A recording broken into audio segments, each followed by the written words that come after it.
Student. तो देखिएगा बेटा, हमने फिनोल के पिछले वीडियो में सल्फोनेशन और फ्रिडल क्राफ्ट रिएक्शन के बारे में डिस्कस किया। और फ्रिडल क्राफ्ट में भी हमने टू टाइप का रिएक्शन रीअरेंजमेंट पढ़ा, एक फ्रिस रीअरेंजमेंट और एक आपका क्लेंशियन रीअरेंजमेंट। आज के इस वीडियो लेक्चर में हम राइमर टीमान रिएक्शन के बारे में डिस्कस करने वाले हैं। तो आज के इस वीडियो लेक्चर में हम डिस्कस करेंगे राइमर टीमान रिएक्शन। अब सबसे मेन बात है कि राइमर टीमान रिएक्शन जो है जनरली टू टाइप की होती है। सबसे फर्स्ट है फॉर्माइलेशन। तो सबसे पहली जो है वो है फॉर्माइलेशन। फॉर्माइलेशन का मतलब क्या है? तो फॉर्माइलेशन से साफ क्लियर है, एड ऑफ CHO ग्रुप, अर्थात वो रिएक्शन जिसमें CHO ग्रुप ऐड होता है, अर्थात हम क्या बोलेंगे, फॉर्मेशन ऑफ एल्डिहाइड। वो रिएक्शन जिसके अंदर एल्डिहाइड का फॉर्मेशन होता है, अर्थात इस रिएक्शन में जो प्रोडक्ट होगा उसे बोला जाता है सैलिसिलिएल्डिहाइड। अर्थात इस रिएक्शन में सैलिसिलिएल्डिहाइड का फॉर्मेशन होता है। और इस रिएक्शन के अंदर हम जो रिएजेंट यूज करते हैं वो रिएजेंट होता है CHCl3 क्लोरोफॉर्म प्लस KOH, अर्थात बेस NaOH भी हो सकता है। इसी का जो सेकंड पार्ट है वो है कार्बोक्सिलेशन। तो फर्स्ट है फॉर्माइलेशन और सेकंड है कार्बोक्सिलेशन।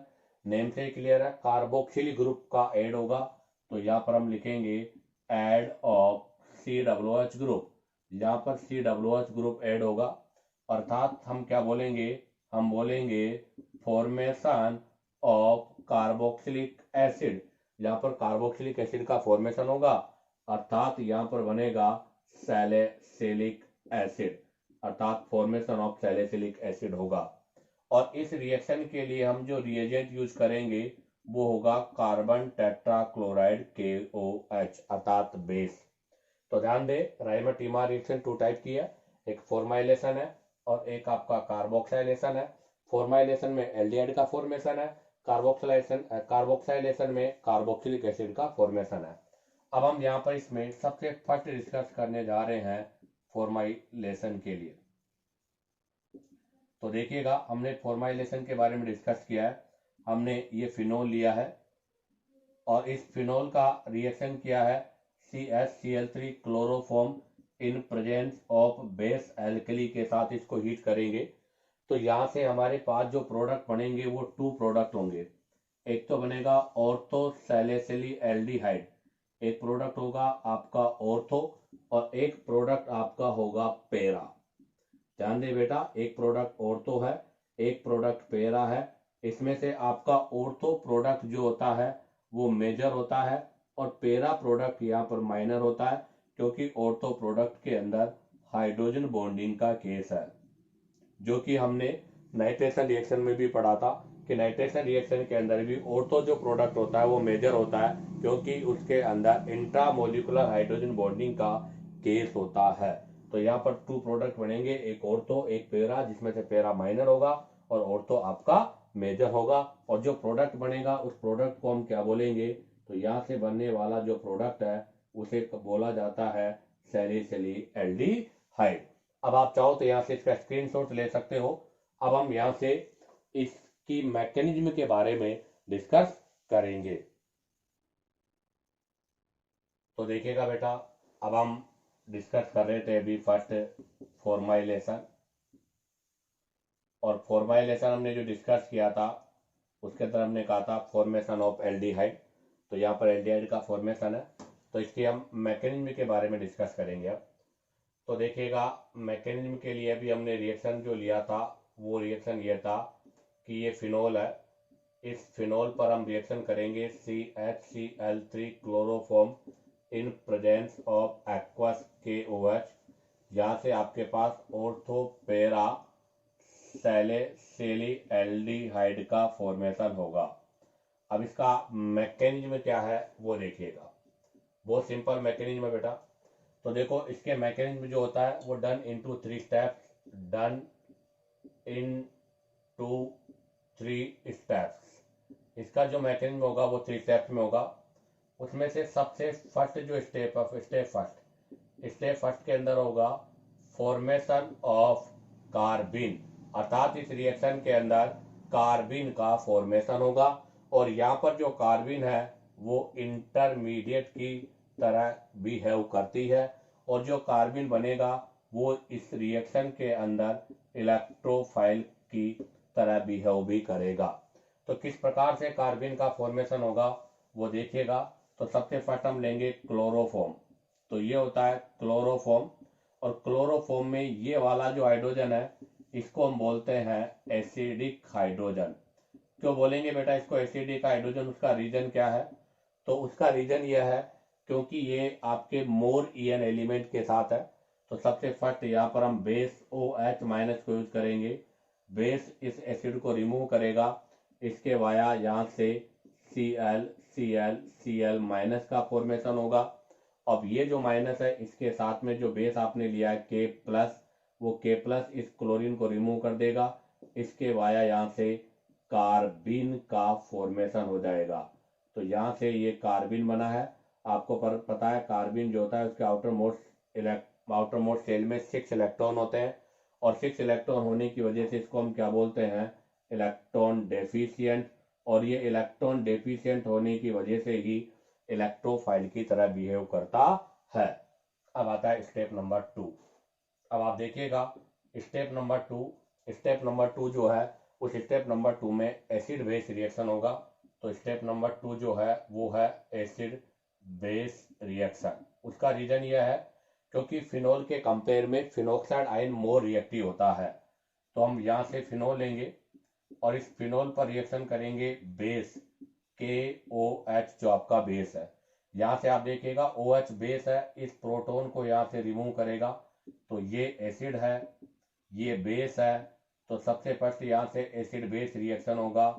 एसिड बेस रिएक्शन हो रहा है और एसिड बेस रिएक्शन के वाया यहाँ से वाटर मॉलिक्यूल्स रिमूव हो जाएगा।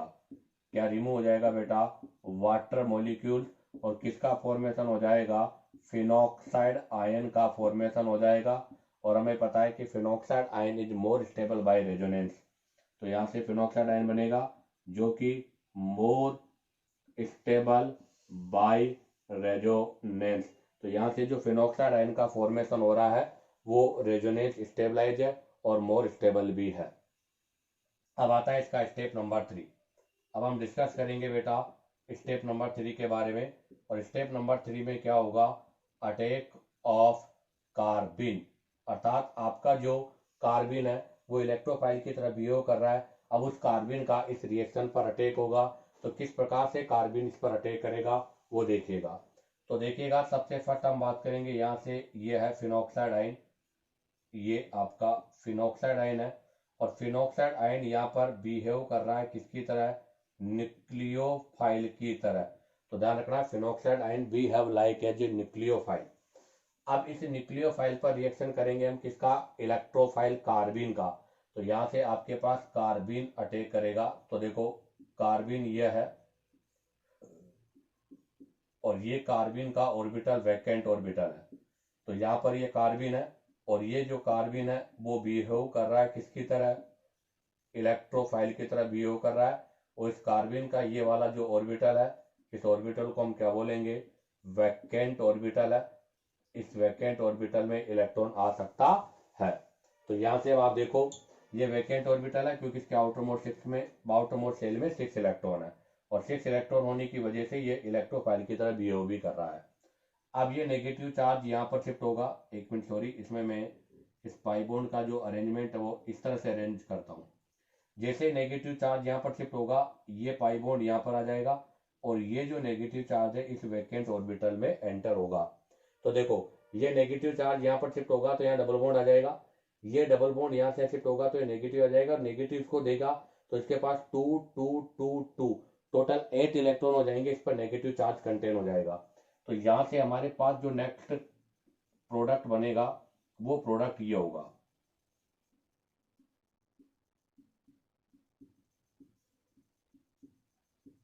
ये बन जाएगा। अब आप देखो यहां से आपके पास इस प्रोडक्ट का जो है फॉर्मेशन हुआ है इस प्रोडक्ट के अंदर और इसके अंदर जैसे ये इसका फॉर्मेशन हुआ है इसका ये फॉर्मेशन होगा। इसके अंदर नेक्स्ट स्टेप में क्या होगा? यहाँ से नेक्स्ट स्टेप के अंदर आपका ये जो H है ये कहाँ पर शिफ्ट हो जाएगा इस पे, और ये बॉन्ड वापस यहाँ जाएगा और ये बॉन्ड वापस शिफ्ट हो जाएगा। तो बताओ इसके वाया किसका फॉर्मेशन हो जाएगा, O माइनस, और ये आपका जो रिंग है अगेन एरोमेटिक हो जाएगा। तो पहले ये एरोमेटिक नहीं था, अब अगेन ये वापस किसको ऑब्टेन कर रहा है, एरोमेटिक सिटी को ऑब्टेन कर रहा है। तो अब आपके पास यहाँ पर जो रिंग है वो अगेन क्या हो गई, एरोमेटिक हो गई। अब यहाँ पर आपकी जो रिंग है वो एरोमेटिक बन गई, और ये यहाँ से इस पर आ गया तो इस पर ये क्या आ जाएगा, तो ये बन जाएगा CHCl2, ये CHCl2 की फॉर्म में आ जाएगा। अब आपके पास ये CHCl2 बना है, इसका हम यहाँ से क्या करेंगे, एसिडिक मीडियम में हाइड्रोलाइसिस करेंगे, और हाइड्रोलाइसिस करने के लिए इसके हम यहाँ से 2 मोल यूज करेंगे। तो जैसे इसका हम 2 मोल के साथ हाइड्रोलाइसिस करेंगे, आपको पता है O माइनस, और ये फॉर्मेशन हो जाएगा यहाँ से, यहाँ पर CH, इस पर भी OH आ जाएगा और इस पर भी OH आ जाएगा, और इसका फॉर्मेशन होगा। और एक आपने जैसे हाइड्रोलाइसिस किया, एक H यहाँ पर भी आपका कंटेन हो जाएगा। अब आप देखो एक ही कार्बन पर 2 है, डाइओल फॉर्म है, और डाइओल फॉर्म क्या होती है, अनस्टेबल फॉर्म है, और अनस्टेबल होने की वजह से यहाँ से H2O वाटर मोलिक्यूल्स रिमूव हो जाएगा, और वाटर मोलिक्यूल्स के रिमूव होने से यहाँ पर एल्डिहाइड ग्रुप का फॉर्मेशन हो जाएगा।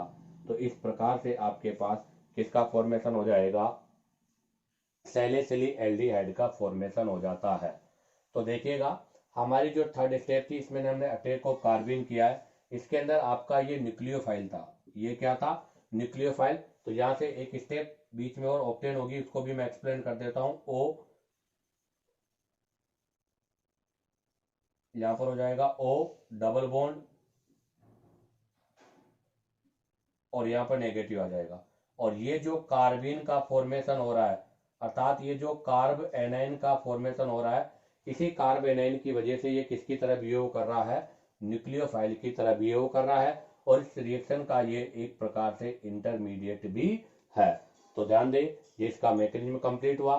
तो इसका मैकेनिज्म कितने स्टेप्स में होता है बेटा, 3 स्टेप्स में होता है। फर्स्ट स्टेप में फॉर्मेशन ऑफ कार्बिन है, जो कि इंटरमीडिएट है, वो इलेक्ट्रोफाइल की तरह बिहेव करता है, क्योंकि इसके आउटर मोड 6 में 6 इलेक्ट्रॉन होते हैं, इसलिए वो इलेक्ट्रॉन डेफिशिएंट है। सेकंड स्टेप में एसिड बेस रिएक्शन होगा, जिसके वाया आपका जो फिनोल है वो फिनोक्साइड आयन में कन्वर्ट हो जाएगा। आपको पता है फिनोक्साइड आयन मोर स्टेबल होता है बाई रेजोनेंस की, और इसके अंदर इलेक्ट्रॉन डेंसिटी भी मोर है। नंबर 3 में हम बात करें तो अटैक ऑफ कार्बिन, यहाँ पर कार्बिन अटैक करती है।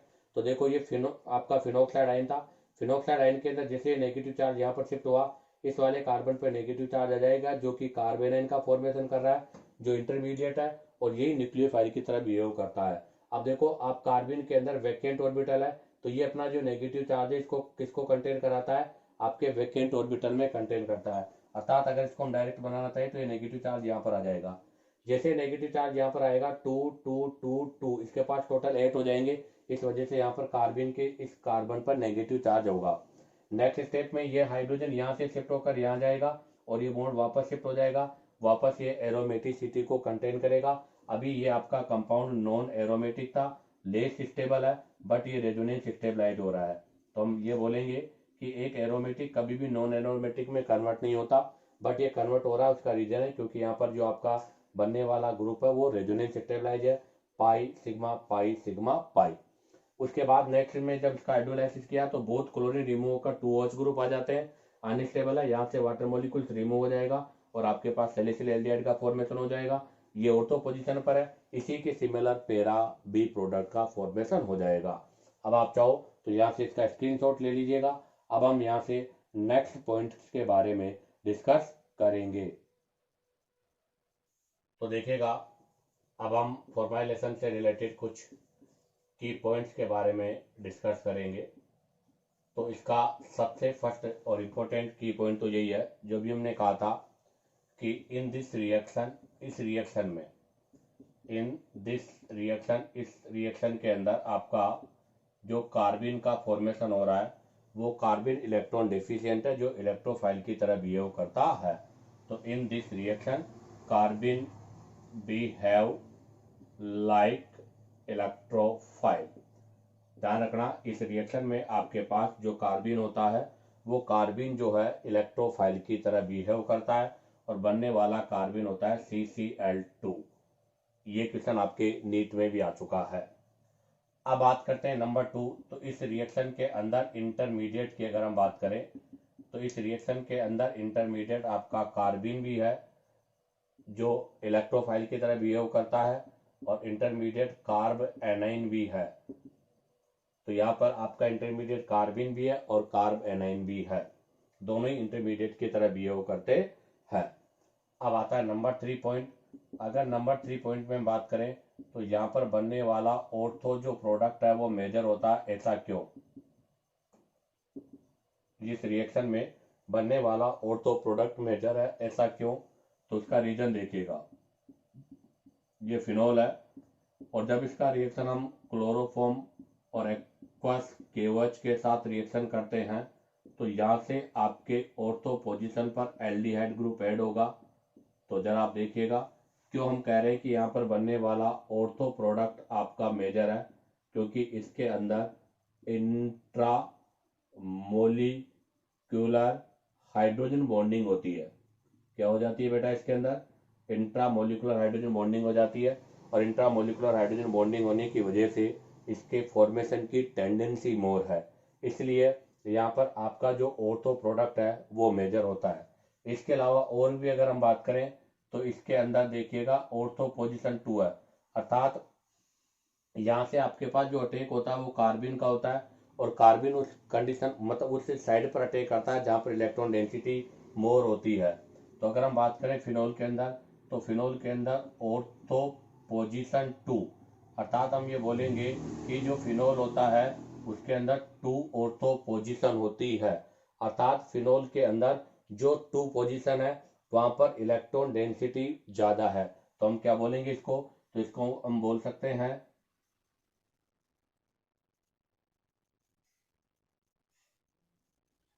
because having two reacting sites, अर्थात फिनोल के अंदर ऑर्थो पोजीशन जो होती है उस पर 2 रिएक्टिंग साइट होती है, अर्थात यहाँ पर भी और यहाँ पर भी आपके बोथ साइड आपका जो है कार्बिन ऐड हो सकता है, इसलिए यहाँ पर आपका ऑर्थो जो होता है वो मेजर प्रोडक्ट होता है। अब हम बात करते हैं नंबर 4। अभी हमने कहा कि यहाँ पर ऑर्थो और पेरा बोथ प्रोडक्ट का फॉर्मेशन होता है, तो एक प्रोडक्ट तो आपका होता है ऑर्थो, तो मैंने बना दिया ऑर्थो, और एक प्रोडक्ट होता है आपका पेरा, तो ये मैंने बना दिया पेरा। अब आप देखो ऑर्थो के अंदर तो कौन सा बॉन्ड होता है? तो ऑर्थो के अंदर तो बेटा इंट्रा मोलिक्यूलर हाइड्रोजन बॉन्डिंग का फॉर्मेशन होता है, जबकि पेरा जो होता है उसमें इंटर मोलिकुलर हाइड्रोजन बॉन्ड होता है। अब आप देखो इसके अंदर अगर इंट्रा मोलिकुलर हाइड्रोजन बॉन्डिंग होगा तो इसके अंदर एसोसिएशन जो टेंडेंसी है वो लेस होगी, तो हम क्या बोलेंगे?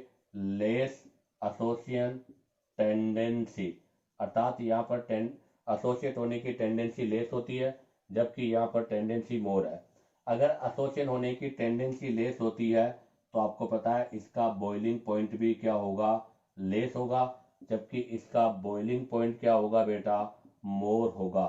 अगर इसका बॉइलिंग पॉइंट लेस होगा तो आपको पता है ये क्या होगा? More volatile, more volatile in nature है, अर्थात इसकी वेपर बनाने की टेंडेंसी मोर होती है जबकि इसकी वेपर बनाने की टेंडेंसी लेस होती है। तो इसका मतलब हम दोनों प्रोडक्ट को अगर सेपरेट करना चाहें तो इनको सेपरेट करने के लिए हम जो मेथड यूज करते हैं उसको बोलते हैं फ्रैक्शनल डिस्टिलेशन। क्यों? क्योंकि ये प्रोडक्ट में से एक प्रोडक्ट आपका वोलेटाइल है और एक प्रोडक्ट आपका क्या है? नॉन वोलेटाइल है, अर्थात एक का बॉइलिंग पॉइंट मोर होता है और एक का बॉइलिंग पॉइंट लेस होता है, इसलिए दोनों को सेपरेट करने के लिए हम यहाँ पर फ्रैक्शनल डिस्टिलेशन को यूज करते हैं। इसी के साथ आपके इसके की पॉइंट्स कंप्लीट होते हैं। अब हम यहाँ से नेक्स्ट पॉइंट्स के बारे में डिस्कस करेंगे, तब तक आप यहाँ से इसका स्क्रीनशॉट ले लीजिएगा। तो देखिएगा अभी हमने की पॉइंट्स के बारे में डिस्कस किया था, अब हम यहाँ से कुछ स्पेशल की पॉइंट्स के बारे में और डिस्कस करेंगे। ये भी इसके की पॉइंट्स ही है बट कुछ स्पेशल की पॉइंट्स है। अभी हमने जो कहा था कि यहाँ पर ऑर्थो जो होता है वो मेजर प्रोडक्ट होता है, बट आप देखिएगा अगर हम फिनोल है और इस फिनोल का FCR अर्थात HC डबल बॉन्ड OCl के साथ इसका एसाइटिलेशन करवाते हैं इन प्रेजेंस ऑफ ACl3 में, तो ऐसी कंडीशन पर पेरा प्रोडक्ट का फॉर्मेशन होता है। ऐसा क्यों? और यहाँ पर आपके ऑर्थो प्रोडक्ट का फॉर्मेशन हो रहा है, उसका रीजन क्या है वो मैं बता दूं। क्योंकि यहाँ से आपके पास जो इलेक्ट्रोफाइल है वो एक बार यहाँ अटैक करेगा ऑर्थो पर, एक बार करेगा पेरा पर। अगर आपका जो इलेक्ट्रोफाइल अगर वो मोर क्राउडेड है, इलेक्ट्रोफाइल अगर आपका मोर क्राउडेड है, तो इसी कंडीशन पर वो पेरा पोजीशन पर ही अटैक करता है। कहां पर अटैक करता है? पेरा पोजीशन पर अटैक करता है। और पेरा पोजीशन पर अटैक करने की वजह से पेरा जो प्रोडक्ट है वो आपका क्या हो जाता है? मेजर हो जाता है। और ऐसे केस में हाइड्रोजन बॉन्डिंग भी पॉसिबल नहीं है। तो इसलिए राइमर टीमा रिएक्शन में ऑर्थो ही मेजर होगा, क्योंकि यहाँ पर आपका जो इलेक्ट्रोफाइल है वो लेस क्राउडेड है, और सेकेंड वहाँ पर मोर रिएक्टिव साइट 2 है और हाइड्रोजन बॉन्डिंग का फॉर्मेशन भी हो रहा है। जबकि FCR में अगर हम बात करें प्रिडल क्राफ्ट में, तो प्रिडल क्राफ्ट के अंदर एल्कोहल में पेरा प्रोडक्ट बनता है, क्योंकि इलेक्ट्रोफाइल मोर क्राउडेड होता है, इसलिए वो हमेशा पेरा पोजिशन पर अटैक करता है जिससे क्राउडिंग लेस हो। अब आता है नंबर 2, ये इसका फर्स्ट स्पेशल पॉइंट हुआ।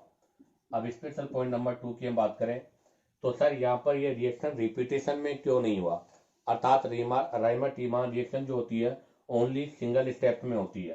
तो हम लिखेंगे only one Reimer Tiemann reaction possible, अर्थात ये रिएक्शन ओनली वन टाइम होती है, आगे बार बार रिपीट नहीं होती। जैसे कि हमने पढ़ा कि फिनोल है, फिनोल का जब हम हेलोजिनेशन करते हैं तो 2, 4, 6 पोजीशन पर हेलोजन ग्रुप ऐड होता है। जब हमने फिनोल का नाइट्रेशन पढ़ा तो नाइट्रेशन में भी 2, 4, 6 पोजीशन पे NO2 ग्रुप लगता है, बट यहाँ पर ऐसा पॉसिबल नहीं है। उसका रीजन क्या है तो देखिएगा। आपको पता है कि ये फिनोल है, और जब इस फिनोल का हम क्लोरोफॉर्म और एक्वस केवच के साथ रिएक्शन करते हैं तो राइमर टीमान रिएक्शन के वाया यहाँ से आपके पास ऑर्थो पोजीशन पे CHO ग्रुप लग जाएगा। अब आप जरा देखिएगा CHO ग्रुप क्या है। यहाँ पर CHO ग्रुप का -M है, और -M का मतलब ये डीएक्टिवेटिंग ग्रुप है।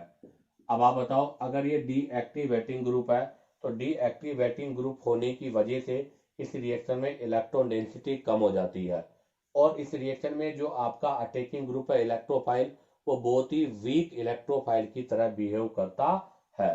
तो इसका दूसरा रीजन है कि यहाँ पर एक तो हो गया डीएक्टिवेटिंग ग्रुप प्रेजेंट हो गया, डीएक्टिवेटिंग ग्रुप प्रेजेंट, और डीएक्टिवेटिंग ग्रुप प्रेजेंट होने से electron density decrease in ring, ring के अंदर जो इलेक्ट्रॉन डेंसिटी है वो क्या हो जाती है? डिक्रीज हो जाती है। और दूसरा अगर हम पॉइंट की बात करें सेकंड, तो सेकंड पॉइंट ये है कि कार्बिन इज वीक इलेक्ट्रोफाइल। यहाँ पर आपका जो कार्बिन है वो वीक इलेक्ट्रोफाइल है। अगर कार्बिन वीक इलेक्ट्रोफाइल है तो वो इजिली से रिएक्शन नहीं कर सकता, इस वजह से आगे फर्दर रिएक्शन पॉसिबल नहीं है। तो ध्यान रखना, राइमर टीमान रिएक्शन जो है ओनली वन टाइम पर होती है, मतलब रिपीटेशन नहीं होता। और अब आता है नंबर 3 पॉइंट।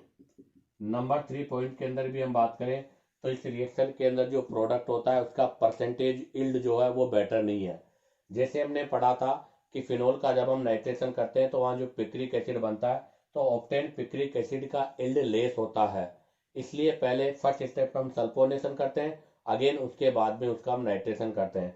वैसे यहाँ पर आपके पास जो भी प्रोडक्ट होता है उसकी इल्ड लेस होती है, अर्थात हम बोलेंगे इन राइमर टीमान रिएक्शन, आपके राइमर टीमान रिएक्शन जो है उसके अंदर जो प्रोडक्ट का इल्ड है वो लेस होता है। उसका रीजन क्या है? तो ध्यान दे, in Reimer Tiemann reaction product yield less, यहाँ पर आपका जो प्रोडक्ट है वो लेस होता है। उसका रीजन क्योंकि यहाँ पर साइड रिएक्शन भी पॉसिबल है, बिकॉज साइड रिएक्शन पॉसिबल, अर्थात यहाँ पर साइड रिएक्शन से अदर प्रोडक्ट का फॉर्मेशन भी पॉसिबल है। कैसे वो देखिएगा। तो देखिएगा, सबसे फर्स्ट हमने लिया है कार्बिन, तो ये आपका कार्बिन है, सॉरी हम यहाँ सबसे पहले लेंगे क्लोरोफॉर्म, तो ये क्लोरोफॉर्म है। आपको पता है क्लोरोफॉर्म पर सबसे फर्स्ट कौन रिएक्शन करेगा? बेस। ये OH माइनस इस हाइड्रोजन को रिमूव कर देगा, यहाँ से हाइड्रोजन रिमूव हो जाएगा। हाइड्रोजन के रिमूव होने से आपके पास किसका फॉर्मेशन होगा? तो हाइड्रोजन के रिमूव होने से मैं डायरेक्ट यहाँ से आपके कार्बिन का फॉर्मेशन कर देता हूँ। तो Cl, ये अनपेयर इलेक्ट्रॉन और ये वैकेंट ऑर्बिटल, ये आपके कार्बिन का फॉर्मेशन हो गया, डाइक्लोरोकार्बिन। क्या बन गया बेटा? तो ये बन गया आपके पास डाइक्लोरोकार्बिन का फॉर्मेशन हो गया, जिसमें यहाँ से क्या क्या होगा? एक तो H2O रिमूव हो जाएगा और एक एल्कली से आपके पास KCl रिमूव हो जाएगा। अब डाइक्लोरोकार्बिन का फॉर्मेशन हुआ है, अगर इसका रिएक्शन मैं फिनोल पे कराता हूं तो यहाँ से तो राइमर टीमान रिएक्शन होता है और उसके वाया सैलिसिलिक अर्थात ऑर्थो सैलिसिलिक एल्डिहाइड का फॉर्मेशन हो जाता है। बट अगर हम बात करें तो अगर इसी पर अगेन बेस, अगर यहाँ पर अगेन OH माइनस बेस है तो इस वैकेंट ऑर्बिटल में ये अपना नेगेटिव चार्ज इसको कंटेन कराता है। तो जैसे इस पर नेगेटिव चार्ज होगा आपके पास नेक्स्ट जो स्टेप है वो ये बन जाएगी।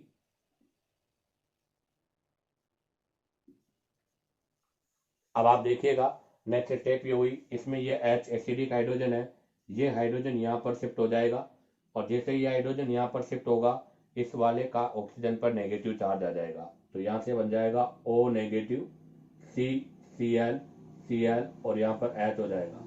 अब आप जरा देखो कि जैसे ये नेगेटिव चार्ज यहाँ पर शिफ्ट होगा क्लोरीन यहाँ से रिमूव हो जाएगा, तो ये नेगेटिव चार्ज यहाँ पर शिफ्ट हो जाएगा और क्लोरीन यहाँ से रिमूव हो जाएगा। तो इसके वाया बताओ किसका फॉर्मेशन होगा? HC डबल बॉन्ड OCl, ये बन जाएगा। और अगर इसका हम हाइड्रोलाइसिस कर देते हैं अर्थात इसका हम एसिडिक मीडियम में हाइड्रोलाइसिस करते हैं तो Cl group replace by OH minus, ये OH माइनस जो ग्रुप है ये Cl ग्रुप को रिप्लेस कर देगा और इसके वाया फॉर्म एल्डिहाइड का फॉर्मेशन हो जाता है। अर्थात इस रिएक्शन के अंदर साइड प्रोडक्ट के रूप में एसिड का फॉर्मेशन होता है और साइड प्रोडक्ट के रूप में एसिड का फॉर्मेशन होने की वजह से यहाँ पर आपके पास जो प्रोडक्ट बन रहा है उसकी इल्ड लेस होती है। इसी के साथ में ये इसके 3 स्पेशल की पॉइंट्स कंप्लीट होते हैं। अब आप चाहो तो यहाँ से इसका स्क्रीनशॉट ले लीजिएगा। अब हम यहाँ से इससे रिलेटेड कुछ एग्जाम्पल्स और एग्जाम में आए हुए क्वेश्चंस के बारे में डिस्कस करेंगे। तो देखिएगा क्वेश्चन नंबर 1, तो ये आपका फर्स्ट क्वेश्चन है कि among the given compound Reimer Tiemann reaction is possible, इनमें से किसके अंदर राइमर टीमान रिएक्शन पॉसिबल है? तो ये आपका फर्स्ट है, ये सेकंड है और ये थर्ड है, इन तीनों में से बताना है। तो आप जरा देखिएगा फर्स्ट के अंदर OH फिनोल है, उसके साथ ये भी एक्टिवेटिंग ग्रुप है, ये भी एक्टिवेटिंग ग्रुप है, इसका यहाँ पर प्लस हाइपर कॉन्जुगेशन और प्लस आई ऑप्टेन हो रहा है और ये ऑर्थो पोजीशन पर है तो इसका भी प्लस हाइपर कॉन्जुगेशन और प्लस आई ऑप्टेन हो रहा है। अर्थात ऐसी कंडीशन पर रिंग के अंदर इलेक्ट्रॉन डेंसिटी जो है वो इंक्रीज हो रही है और अगर रिंग में इलेक्ट्रॉन डेंसिटी इंक्रीज होगी तो ईजिली कार्बिन इस पर अटैक करेगा, इसलिए यहाँ पर आपके जो फर्स्ट है इसके अंदर तो राइमर टीमान रिएक्शन हो जाएगा।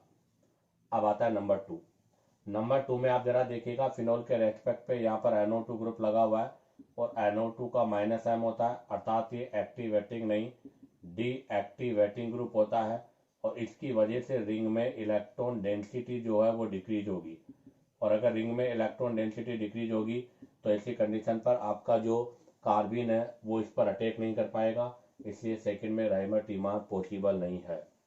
अब आ जाएगा नंबर 3 में आपके पास यहाँ पर OCH3 अर्थात मिथॉक्सी ग्रुप लगा हुआ है और मिथॉक्सी ग्रुप का +M है और +M की होने की वजह से इसको हम क्या बोलते हैं? एक्टिवेटर्स, अर्थात ये एक्टिवेटर्स ग्रुप है और एक्टिवेटर्स ग्रुप होने की वजह से रिंग के अंदर जो है वो इलेक्ट्रॉन डेंसिटी को क्या करेगा? इंक्रीज करेगा और रिंग में इलेक्ट्रॉन डेंसिटी को इंक्रीज करने की वजह से इस पर कार्बिन इजीली अटैक करता है, इसलिए यहाँ पर भी राइमर टीमान पॉसिबल है।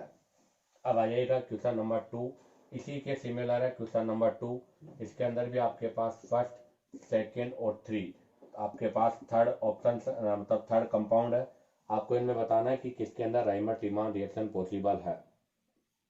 तो देखिएगा, फर्स्ट रिएक्शन के अंदर यहाँ पर CHO एल्डिहाइड लगा हुआ है और एल्डिहाइड का माइनस M है, और ये आपका एक्टिवेटर्स नहीं डीएक्टिवेटर्स ग्रुप है। और डीएक्टिवेटर्स ग्रुप होने की वजह से आपके इस रिएक्शन के अंदर जो कार्बिन का फॉर्मेशन हो रहा है, अर्थात अटैक ऑफ कार्बिन जो है वो पॉसिबल नहीं होगा, इसलिए फर्स्ट में राइमर टीमान पॉसिबल नहीं है। नंबर 2, अगर नंबर 2 में हम बात करें तो नंबर 2 में इसका भी प्लस आई और इसका भी प्लस आई, तो आपके इस पे जो ग्रुप लगे हुए उन सबका प्लस आई है, बट यहाँ पर क्राउडिंग मोर है और आपकी ऑर्थो पैरा पोजीशन ब्लॉक है। तो यहाँ पर ध्यान दे बेटा, ortho and para position block है, रिएक्शन तो स्टार्ट हो जाएगा but ortho para position block होने की वजह से यहाँ पर भी राइमर टीमान पॉसिबल नहीं है। अब आ जाइएगा नंबर 3 में अगर हम बात करें तो ये CH डबल बॉन्ड और CH3 एसीटोन ग्रुप है, मतलब कीटोन ग्रुप है, इसका भी माइनस M है और इसका भी माइनस M होने की वजह से यहाँ पर भी माइनस M है, डीएक्टिवेटर्स है, और डीएक्टिवेटर्स होने की वजह से रिंग के अंदर इलेक्ट्रॉन डेंसिटी लेस होगी और लेस इलेक्ट्रॉन डेंसिटी होने की वजह से यहाँ पर भी राइमर टीमान पॉसिबल नहीं है। अब आता है क्वेश्चन नंबर 3। क्वेश्चन नंबर 3 के अंदर है product formed by the following reactions are. आपको बताना है इस रिएक्शन में किस प्रोडक्ट का फॉर्मेशन होगा। तो आप जरा देखो, यहाँ पर OH है, यहाँ पर मिथाइल है, मिथाइल का प्लस आई पर कॉन्जुगेशन और प्लस आई है, अर्थात एक्टिवेटर्स है। ऐसी कंडीशन पर राइमर टीमान रिएक्शन हो जाएगा और इस OH के रेस्पेक्ट पर, अर्थात OH के रेस्पेक्ट में ऑर्थो पोजीशन पर एल्डिहाइड ग्रुप ऐड हो जाएगा, अर्थात इस प्रोडक्ट का फॉर्मेशन होगा। अगर हम यहाँ पर ऐड करना चाहते हैं तो एरोमेटिक रिंग का फॉर्मेशन नहीं होगा। इसी के साथ आपके ये तीनों क्वेश्चंस कंप्लीट होते हैं। अब हम यहाँ से एग्जाम में आए हुए क्वेश्चन के बारे में डिस्कस करेंगे, तब तक आप इसका यहाँ से स्क्रीनशॉट ले लीजिएगा। तो देखिएगा, क्वेश्चन नंबर फर्स्ट नीट 2018 का क्वेश्चन है। In the reaction phenol plus chloroform plus NaOH, ये प्रोडक्ट का फॉर्मेशन हो रहा है। द इलेक्ट्रोफाइल इन्वॉल्व, आपको बताना है इस रिएक्शन में इलेक्ट्रोफाइल क्या है। तो आपको पता है कौन सा रिएक्शन है, राइमर टीमान रिएक्शन है। और राइमर टीमान रिएक्शन के अंदर डाइक्लोरोकार्बिन जो है वो इलेक्ट्रोफाइल की तरह बिहेव करता है, तो इसके अंदर डाइक्लोरोकार्बिन आपका इलेक्ट्रोफाइल होगा। अब आ जाएगा क्वेश्चन नंबर 2। रिएक्शन ये 2015 का है। Reaction of phenol with chloroform in presence of NaOH finally introduce which one of the following functional group, अर्थात फिनोल की क्लोरोफॉर्म के साथ NaOH की प्रेजेंस में रिएक्शन कराने पर कौन सा ग्रुप इंट्रोड्यूस होता है, अर्थात ये फॉर्माइलेशन है जिसमें एल्डिहाइड ग्रुप इंट्रोड्यूस होता है, तो इसका आंसर कौन सा होगा बेटा, C। अब आ जाएगा क्वेश्चन नंबर 3, ये 2012 का है। When phenol is treated with chloroform and NaOH the product formed is, अर्थात फिनोल का क्लोरोफॉर्म और NaOH के साथ रिएक्शन कराने पर प्रोडक्ट क्या बनेगा। तो ये भी फॉर्माइलेशन है जिसमें सैलिसिली एल्डिहाइड का फॉर्मेशन होता है, तो इसका आंसर क्या होगा बेटा, B। अब आप चाहो तो यहाँ से इसका स्क्रीनशॉट ले लीजिएगा। अब हम यहाँ से नेक्स्ट क्वेश्चन के बारे में डिस्कस करेंगे। तो देखिएगा, अब हम नेक्स्ट एग्जांपल में अगर बात करें तो सबसे फर्स्ट हमने लिया है ये हाइड्रोक्विनोन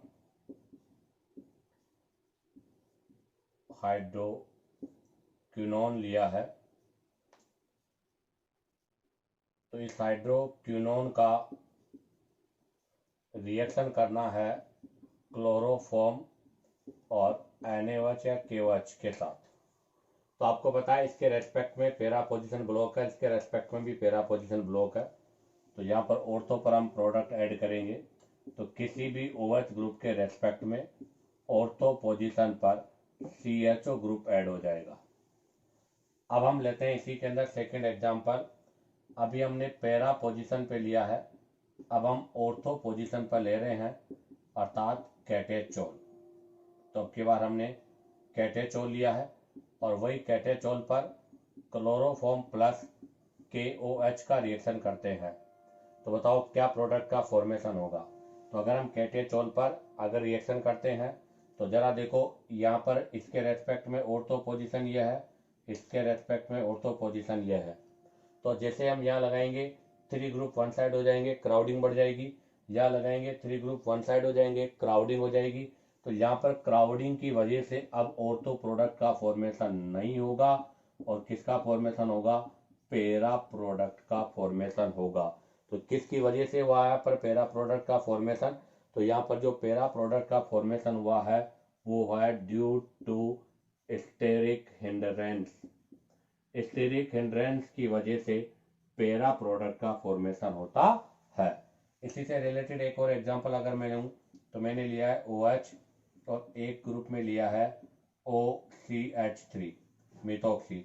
इसका रिएक्शन करेंगे हम वापस वही क्लोरोफॉर्म और KOH के साथ। तो अब के बाद OH के रेस्पेक्ट में यहाँ पर जो ग्रुप लगा हुआ है वह प्लस है, हमें रिंग में इलेक्ट्रॉन डेंसिटी बढ़ा रहा है, राइमर ईमान पॉसिबल है। तो ऐसी कंडीशन पर ऑर्थो पोजीशन पर एल्डिहाइड ग्रुप ऐड हो जाएगा और इस प्रोडक्ट का फॉर्मेशन होगा। इसी के साथ आपका ये फॉर्माइलेशन पोर्शन कंप्लीट होता है। अब आप चाहो तो यहाँ से इसका स्क्रीनशॉट ले लो। अब हम यहाँ से नेक्स्ट कार्बोक्सिलेशन रिएक्शन के बारे में डिस्कस करेंगे। तो देखिएगा, अब हम डिस्कस करेंगे नंबर 2। अभी हमने फॉर्माइलेशन के बारे में डिस्कस किया था, अब बेटा हम डिस्कस करेंगे कार्बोक्सिलेशन।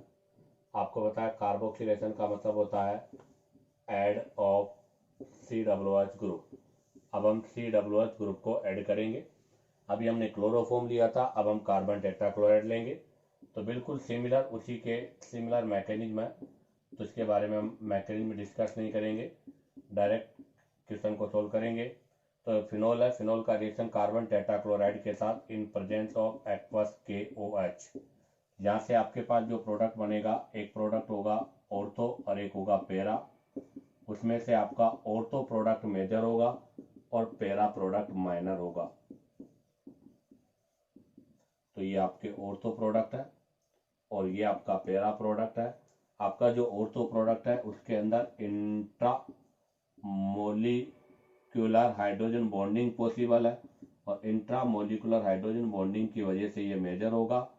और यहाँ पर इंटरमोलिकुलर हाइड्रोजन बॉन्डिंग है और यहाँ पर इंटरमोलिकुलर हाइड्रोजन बॉन्डिंग होने की वजह से ये आपके क्या है बेटा? माइनर है। और इस रिएक्शन के अंदर आपके पास जो इलेक्ट्रोफाइल की तरह बिहेव कर रहा है वो CCl4 ग्रुप है, अर्थात कार्बन टेट्राक्लोराइड इलेक्ट्रोफाइल की तरह बिहेव कर रहा है। अब आप चाहो तो यहाँ से इसका स्क्रीनशॉट ले लीजिएगा। इसी के साथ आपका ये राइमर-टीमा रिएक्शन का पोर्शन कंप्लीट होता है। अब हम यहाँ से नेक्स्ट रिएक्शन के बारे में डिस्कस करेंगे। तो देखिएगा, अभी हमने राइमर-टीमा रिएक्शन के बारे में डिस्कस किया था बेटा। तो राइमर-टीमा रिएक्शन में हमने फॉर्माइलेशन और कार्बोक्सिलेशन के बारे में डिस्कस किया। आपके राइमर-टीमा रिएक्शन के ही सिमिलर एक और रिएक्शन है कोल्बे सिमिट रिएक्शन। तो अब हम नंबर 3 कोल्बे सिमिट रिएक्शन के बारे में डिस्कस कर रहे हैं, क्योंकि ये भी आपके बेसिक मीडियम की प्रेजेंस में होता है। तो देखिएगा क्या रिएक्शन है। तो कोल्बे सिमिट रिएक्शन में हम अगर बात करें तो सबसे पहले मैंने लिया है फिनोल। फिनोल का रिएक्शन हम करेंगे NaOH या KOH बेस के साथ। तो आपको पता है ये बेस है, ये एसिड है। सबसे पहले एसिड बेस रिएक्शन होगा, इसके वाया यहाँ से ONA सोडियम फिनॉक्साइड आयन का फॉर्मेशन होगा। अब आपके पास जो सोडियम फिनॉक्साइड आयन का फॉर्मेशन हुआ है, इसका रिएक्शन करेंगे हम CO2 कार्बन डाइऑक्साइड, और नंबर 2 इसको हम एसिडिक मीडियम में हाइड्रोलाइसिस करेंगे। और जैसे इसको एसिडिक मीडियम में हम हाइड्रोलाइसिस करेंगे, इसके वाया यहाँ से आपके पास, तो इसके वाया आपके पास यहाँ से सैलिसिलिक एसिड का फॉर्मेशन होगा। किसका फॉर्मेशन होगा बेटा? सैलिसिलिक एसिड का फॉर्मेशन होगा। और इसके अंदर आपका जो ऑर्थो प्रोडक्ट है वो मेजर होगा, और उसका रीजन क्या होगा? ड्यू टू हाइड्रोजन बॉन्डिंग, अर्थात इसके अंदर इंट्रा मोलिकुलर हाइड्रोजन बॉन्डिंग है, और इंट्रा मोलिकुलर हाइड्रोजन बॉन्डिंग की वजह से यहाँ पर आपके इंट्रा मोलिकुलर हाइड्रोजन बॉन्डिंग है और इंट्रा मोलिकुलर हाइड्रोजन बॉन्डिंग की वजह से आपका ये जो प्रोडक्ट है वो मेजर प्रोडक्ट होता है। अब एक चीज मैं बता दूं आपको कि यहाँ पर जो सोडियम फिनॉक्साइड आयन हुआ है उससे रिएक्शन किस प्रकार से होती है। तो ये आपका जो सोडियम फिनॉक्साइड आयन है, जब इसका रिएक्शन हम फर्स्ट CO2 के साथ करते हैं तो CO2 के साथ रिएक्शन कराने पर आपके पास रिएक्शन होता है, वो प्रोडक्ट आपका ये होता है। और इसके अंदर रीअरेंजमेंट होता है। यहाँ से क्या होगा, आपके पास ये जो प्रोडक्ट का फॉर्मेशन हुआ है इस प्रोडक्ट के अंदर रीअरेंजमेंट होगा और रीअरेंजमेंट के वाया OH और COO सॉरी, यहाँ सोडियम आएगा और यहाँ भी सोडियम आएगा, ये फॉर्मेशन होगा।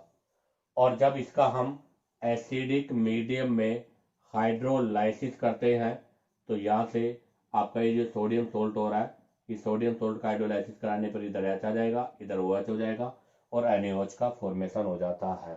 तो ये आपका होता है कोल्बे सिमिट रिएक्शन। अब आप चाहो तो यहाँ से इसका स्क्रीनशॉट ले लीजिएगा। अब हम यहाँ से इस रिएक्शन के मैकेनिज्म के बारे में डिस्कस करेंगे। तो देखिएगा, हम ले रहे हैं फिनॉल और फिनॉल का रिएक्शन करेंगे CO2 और इन KOH या NaOH की प्रेजेंस में एक्वस। यहाँ से आपके पास जो प्रोडक्ट बनेगा वो बनेगा सैलिसिलिक एसिड का फॉर्मेशन होगा। OH OH ortho salicylic aldehyde and para, जिसमें से आपका ऑर्थो प्रोडक्ट है और पैरा प्रोडक्ट है।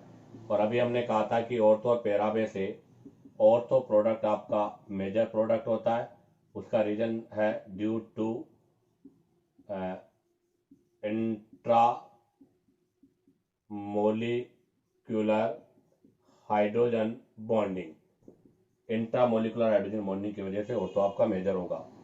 अब आप देखिएगा, इसकी मैकेनिज्म के बारे में मैं डिस्कस करता हूँ। तो इसका मैकेनिज्म जो है वो सिमिलर टू राइमर टीमान है। तो देखिएगा, फिनोल है, फिनोल पर सबसे फर्स्ट रिएक्शन होगा बेस, जहाँ पर बेस है KOH। तो ये बेस है, ये एसिड है, तो सबसे फर्स्ट होगा एसिड बेस रिएक्शन। इसके वाया वाटर मॉलिक्यूल्स रिमूव होगा, यहाँ से ये वाटर हो जाएगा और यहाँ से हो जाएगा ये सोडियम अर्थात पोटेशियम फिनॉक्साइड आयन का फॉर्मेशन हो जाएगा। अब आपके पास पोटेशियम जो फिनॉक्साइड आयन का फॉर्मेशन हुआ है, अर्थात मैं इसको डायरेक्ट फिनॉक्साइड आयन लिख सकता हूँ, तो फिनॉक्साइड आयन का फॉर्मेशन हो गया और इसके अंदर हम ये बॉन्ड ऐसे बना देते हैं। अब इसके अंदर यहाँ पर तो देखो, राइमर टीमान में यहाँ पर इलेक्ट्रोफाइल होता था कार्बिन, और अब की बार यहाँ पर जो इलेक्ट्रोफाइल होगा वो होगा CO2। तो ध्यान रखना, carbon dioxide are also weak electrophile. ध्यान दे, कार्बिन भी वीक इलेक्ट्रोफाइल था और कार्बन डाइऑक्साइड भी वीक इलेक्ट्रोफाइल होता है। जैसे ये पाई बॉन्ड यहाँ पर शिफ्ट होगा, कैसे होगा रिएक्शन देखिएगा, ये पाई बॉन्ड यहाँ पर शिफ्ट होगा, ये यहाँ पर आ जाएगा, यहाँ पर इस पे नेगेटिव हो गया, यहाँ पर ये नेगेटिव हो गया तो ये न्यूक्लियोफाइल हो गया और ये आपके इलेक्ट्रोफाइल हो गया। ये नेगेटिव चार्ज यहाँ पर शिफ्ट हो जाएगा, तो इसके वाया क्या बनेगा वो देखिएगा, O डबल बॉन्ड और इसका फॉर्मेशन हो जाएगा। अब आप जरा देखो, यहाँ से ये हाइड्रोजन यहाँ पर शिफ्ट हो जाएगा और बॉन्ड वापस अगेन शिफ्ट हो जाएगा और ये ऐसा हो जाएगा। तो इसके वाया आपके पास जो नेक्स्ट स्टेप होगा उसमें इस प्रोडक्ट का फॉर्मेशन होगा, अर्थात यहाँ पर COOH आ जाएगा और जैसे ही इसका हम हाइड्रोलाइसिस कर देंगे तो O के साथ फिनॉक्साइड आयन जो है आपका अगेन फिनॉल में कन्वर्ट हो जाएगा। तो ये आपके पास सैलिसिलिक एसिड का फॉर्मेशन हो गया। इसी के सिमिलर यहाँ पर पैरा प्रोडक्ट भी होता है, बट ऑर्थो प्रोडक्ट मेजर होता है क्योंकि उसमें इंट्रामोलिकुलर हाइड्रोजन बॉन्डिंग होती है। इसी के साथ बेटा ये कोल्बे सिमिट रिएक्शन कंप्लीट होता है। अब आप चाहो तो यहाँ से इसका स्क्रीनशॉट ले लीजिएगा। अब हम यहाँ से नेक्स्ट रिएक्शन के बारे में डिस्कस करेंगे। तो देखिएगा बेटा, अभी हमने इससे जस्ट पहले कोल्बे सिमिट रिएक्शन के बारे में डिस्कस किया। अब इसी के सिमिलर एक और है लेडर मानसे रिएक्शन। तो अब हम लेडर मानसे रिएक्शन के बारे में डिस्कस करेंगे। बिल्कुल कोल्बे के सिमिलर रिएक्शन है, बट यहाँ पर इलेक्ट्रोफाइल अलग अलग होता है, तो हम यहाँ इलेक्ट्रोफाइल डिफरेंट लेंगे। तो देखिएगा, अब रिएक्शन होगा फिनोल, और फिनोल का रिएक्शन करेंगे हम फॉर्म एल्डिहाइड के साथ। ध्यान दें, फिनोल है और फिनोल का रिएक्शन करेंगे हम फॉर्मेल्डिहाइड के साथ, वही इन प्रेजेंस ऑफ KOH के साथ। अर्थात ये एसिड और बेस दोनों मीडियम में हो सकती है, बट अब हम बेस मीडियम यूज कर रहे हैं। तो फिनोल का रिएक्शन हम फॉर्मेल्डिहाइड के साथ करेंगे KOH के प्रेजेंस में। तो यहाँ से आपके पास जो प्रोडक्ट का फॉर्मेशन होगा वो प्रोडक्ट बनेगा ये। तो एक तो CH2OH ऑर्थो प्रोडक्ट का फॉर्मेशन होगा, और एक पैरा प्रोडक्ट का फॉर्मेशन होगा, अर्थात हाइड्रोक्सी मिथाइल फिनोल का फॉर्मेशन होगा। अब देखिएगा इसका मैकेनिज्म क्या होता है बेटा। तो इसका सिंपल मैकेनिज्म, और वही कोल्बे सीमेंट की तरह। तो देखो, सबसे फर्स्ट हम लेंगे फिनोल, और फिनोल का रिएक्शन करेंगे हम बेस के साथ KOH। तो यहाँ से सबसे फर्स्ट ये बेस है, ये एसिड है, तो सबसे फर्स्ट आपका एसिड बेस रिएक्शन होगा, इसके वाया वाटर मॉलिक्यूल्स रिमूव हो जाएगा और फिनॉक्साइड आयन का फॉर्मेशन हो जाएगा। तो ये फिनॉक्साइड आयन हो गया। अब आप देखिए नेक्स्ट स्टेप हम यहाँ यूज कर रहे हैं एल्डिहाइड। आपको बताया यहाँ पर एल्डिहाइड भी इलेक्ट्रोफाइल की तरह बिहेव करेगा। तो एल्डिहाइड यहाँ पर इलेक्ट्रोफाइल है, और आपका जो फिनॉक्साइड आयन है वो न्यूक्लियोफाइल की तरह बिहेव करेगा। तो ये पाई बॉन्ड यहाँ शिफ्ट होगा, नेगेटिव आ जाएगा, जैसे इस पे नेगेटिव आएगा ये नेगेटिव यहाँ शिफ्ट हो जाएगा। तो बताओ क्या प्रोडक्ट का फॉर्मेशन होगा। O डबल बॉन्ड यहाँ हो जाएगा, आपकी एक aromatic ring non aromatic ring में कन्वर्ट हो जाएगी। यहाँ से आपके पास H और CH2 single bond O minus हो जाएगा। अब क्या होगा, नेक्स्ट स्टेप में ये हाइड्रोजन यहाँ शिफ्ट हो जाएगा और पाई बॉन्ड अंदर हो जाएगा और ये बाहर आ जाएगा। इसके वाया O नेगेटिव अर्थात अगेन फिनॉक्साइड आयन में कन्वर्ट हो जाएगा, और यहाँ पर आपके पास CH2OH बन जाएगा। जैसे इसका हम एसिडिक मीडियम में हाइड्रोलाइसिस करेंगे, फिनॉक्साइड अगेन फिनोल में कन्वर्ट हो जाएगा।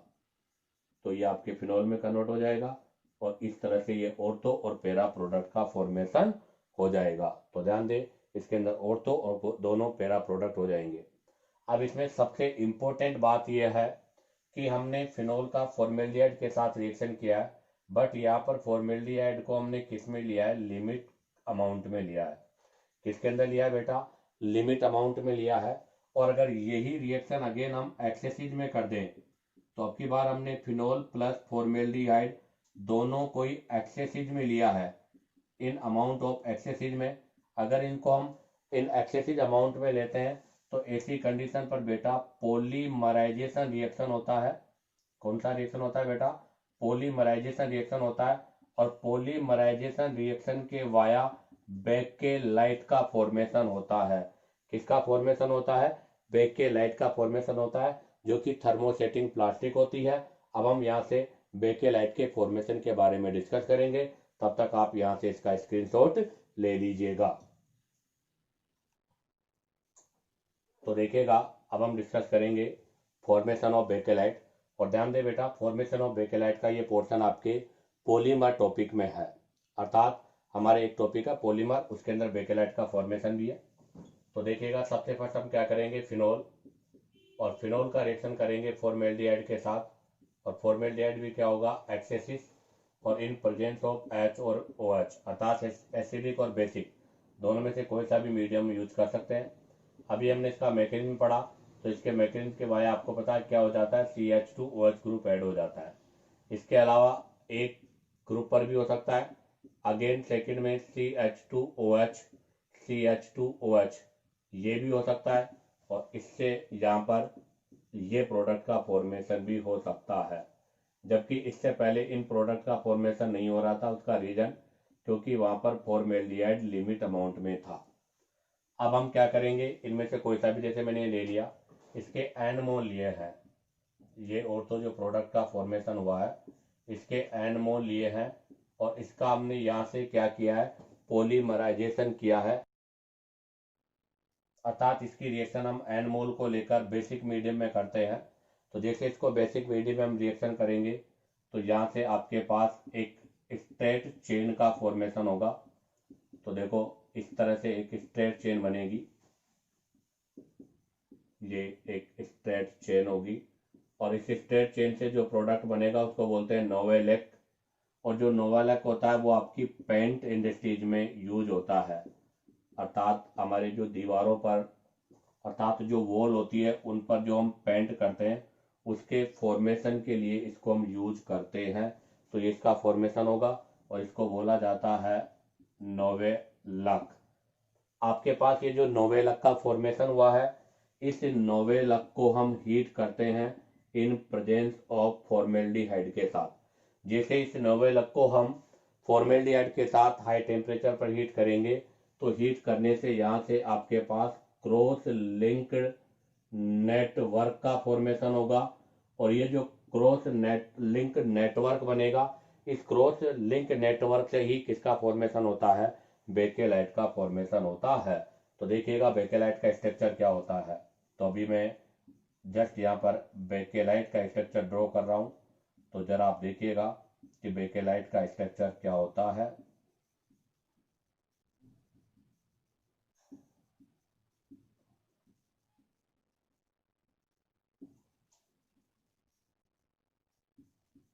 तो बेटा ये क्रॉस नेटवर्क लिंक का फॉर्मेशन हो रहा है और ये जो क्रॉस नेटवर्क जो लिंक बन रहा है, इस क्रॉस नेटवर्क लिंक को ही हम क्या बोलते हैं, बेकेलाइट।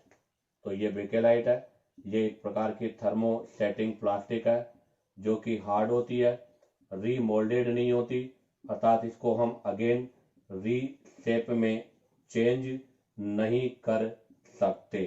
तो ये बेटा किसका फॉर्मेशन हो गया, बेकेलाइट का। तो यहाँ से आपके पास ये बेकेलाइट का फॉर्मेशन हो गया। इसी के साथ में आपका ये लैंडर मान से रिएक्शन का जो पोर्शन है वो कंप्लीट होता है। अब आप चाहो तो यहाँ से इसका स्क्रीनशॉट ले लीजिएगा। अब हम आज के इस वीडियो लेक्चर में जो पढ़ा है उसको शॉर्ट समराइज और टेबल की फॉर्म में हम स्टडी करेंगे। तो देखिएगा बेटा, अभी हमने जो रिएक्शनें पढ़ी है उसको हम शॉर्ट समराइज में स्टडी करेंगे। तो इस वीडियो लेक्चर में हमने जो रिएक्शनें पढ़ी सभी में एक जैसा पोर्शन है। फिनोल का रिएक्शन हमने बेस KOH या NaOH के साथ रिएक्शन किया है। उसके साथ में हमने यहाँ पर रिएजेंट, ये डिफरेंट रिएजेंट लिया है। तो एक बार तो हमने लिया है क्लोरोफॉर्म, एक बार हमने लिया है CCl फॉर्म, एक बार हमने लिया है CO2 और एक बार हमने लिया है फॉर्मेल्डिहाइड। ये रिएजेंट है। रिएजेंट के बाद में इनके अंदर अगर हम बात करें तो नेक्स्ट आता है इलेक्ट्रोफाइल। इनके अंदर इलेक्ट्रोफाइल भी डिफरेंट था। तो CCl4 वाले में तो CCl2 कार्बन इलेक्ट्रोफाइल था, इस वाले में CCl4 इलेक्ट्रोफाइल है, जहाँ पर CO2 खुद इलेक्ट्रोफाइल है और इसके अंदर फॉर्मेल्डिहाइड खुद इलेक्ट्रोफाइल है। अब बात करते हैं मतलब रिएक्शन का नाम। तो रिएक्शन के नेम में हमने कहा ये क्या था, राइमर टीमान रिएक्शन, और वो भी राइमर टीमान में कौन सा था, फॉर्माइलेशन। ये कौन सा था, कार्बोक्सिलेशन। और ये कौन सा था बेटा, कोलबे सिमिट। और ये वाला कौन सा था, लेडर मानसे रिएक्शन। अब बात करते हैं इसके अंदर बनने वाला प्रोडक्ट। सभी के अंदर जो प्रोडक्ट होगा वो ऑर्थो एंड पेरा होगा, जिनके अंदर हाइड्रोजन बॉन्डिंग के केस में ऑर्थो मेजर होगा और रिमेनिंग में पेरा। तो फर्स्ट वाले में जो आपके पास प्रोडक्ट होगा वो बनेगा सैलिसिलिक एल्डिहाइड, और सैलिसिलिक एल्डिहाइड में आपका ऑर्थो जो है वही मेजर होगा। दूसरा जो कार्बोक्सिलेशन है, इस कार्बोक्सिलेशन में बनेगा सैलिसिलिक एसिड, और इसके अंदर भी आपका ऑर्थो ही मेजर होगा क्योंकि इन दोनों में ही हाइड्रोजन बॉन्डिंग का केस है। थर्ड था कोलबे सिमिट। कोलबे सिमिट के अंदर भी आपके सैलिसिलिक एसिड का ही फॉर्मेशन होगा, और बेटा इसके अंदर भी आपका ऑर्थो मेजर होगा क्योंकि इसमें भी हाइड्रोजन बॉन्डिंग का केस है। और नेक्स्ट था लेडरमान से। लेडरमान से में दोनों ही प्रोडक्ट का फॉर्मेशन होगा, ऑर्थो एंड पेरा ये प्रोडक्ट का फॉर्मेशन होगा। इसी के साथ आपका ये वीडियो कंप्लीट होता है। उम्मीद करता हूँ कि मैंने जो आपको एक्सप्लेन किया वो बेटर तरीके से आपको समझ में आया होगा। तो अब आप वीडियो को लाइक और सब्सक्राइब और शेयर करो ताकि आपको न्यू नोटिफिकेशन मिलता रहे।